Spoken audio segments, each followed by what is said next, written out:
So talk to me about the process then, as far as, especially buying the due diligence aspect. Obviously, that's one of the biggest keys to figuring out whether, the property sale is going to go through, really where it's feasible from your net operating income, everything like that. So what's involved with that from your own perspective? And some of the things like, income, purchase price, things like that, I defer to brokers and people who are Sure. a lot more financially attuned to those things than I might be. But from the legal standpoint and getting, past the zoning piece, which is very important, but a whole separate, conversation in and of itself. Right. We could talk about that all day. But, if you have, for example, a property that's already leased, maybe a strip center or even a single tenant building, what does the tenant's lease say? Obviously, that's in most cases, where the value comes in that property. So you want to make sure that the lease says what you think it says, how much term is left. Are there any unusual, pass through or provisions or lack thereof? Meaning, in addition to base rent, commercial tenants typically pay some amount of, triple nets or pass throughs or operating expenses or CAM, however it's styled, but none of those things have a specific meaning in and of themselves.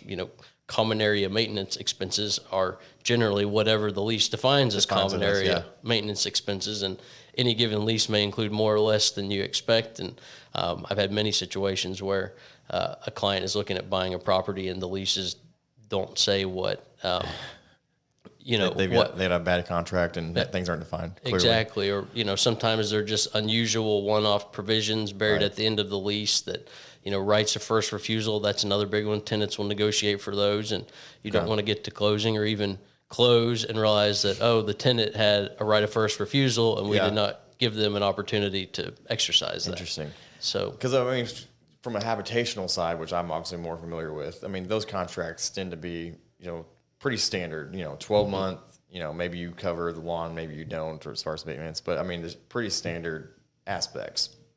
Whereas, from a commercial standpoint, especially if you got, like you said, a little shopping strip, you've got a tenant in each one of those buildings.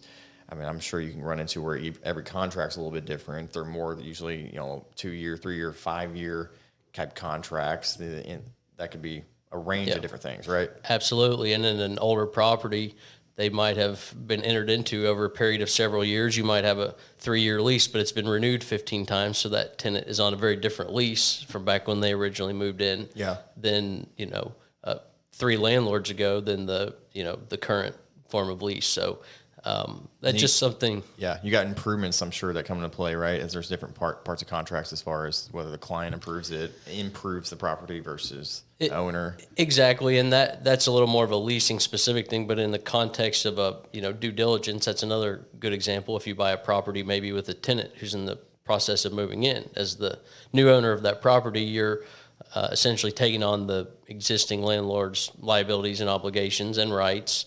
But let's say the landlord agreed to a $100,000 tenant improvement allowance that hasn't been paid. You want to make sure you're aware of that and that it's accounted for as a credit at closing, or, accounted for in one way or another, so that either the seller is paying that, or if you're paying it, you're aware of it and it's factored into the overall economics, and you're not, walking into a situation where you close and the next day the tenant calls and says, okay, here's my CO, I'm finished. Where's my allowance? Right.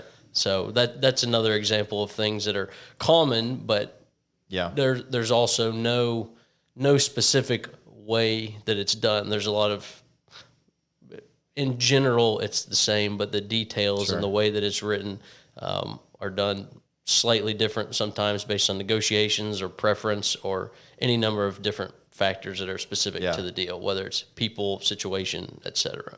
And then from the purchase side of things, I'm sure it gets more hectic, obviously from a title standpoint, purchasing a house or a property, usually there's an owner or maybe a family member that partially owns it, probably a little bit easier, but I'm sure on a commercial standpoint, especially if there's been marriages have already been broken up, so I assume it probably gets a little bit more complicated as far as the due diligence on the titles perspective, when there's multiple entities a lot of times involved with different things, or is it maybe not that case? It is, and not to say that you shouldn't do title is not important to understand in a residential situation because there are things like liens and restrictions and, deficient documents and things like that. So Right. it's important there, but in the commercial context, it's also important because you're much more likely to have things like reciprocal access, parking, and or et cetera, easements for adjoining properties.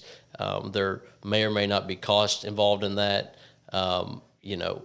It's not uncommon to find that something wasn't written as clearly as it could have been, or that someone assumed that the easement extended to A, B, and C, whereas it only extended to A and B.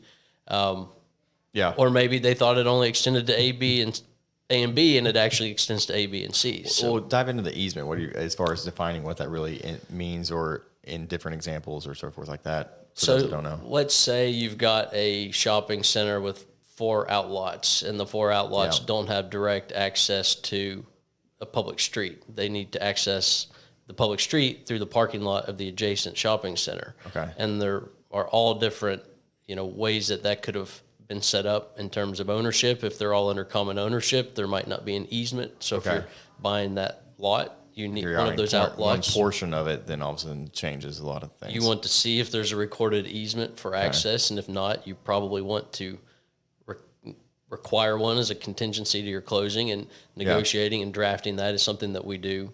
Okay.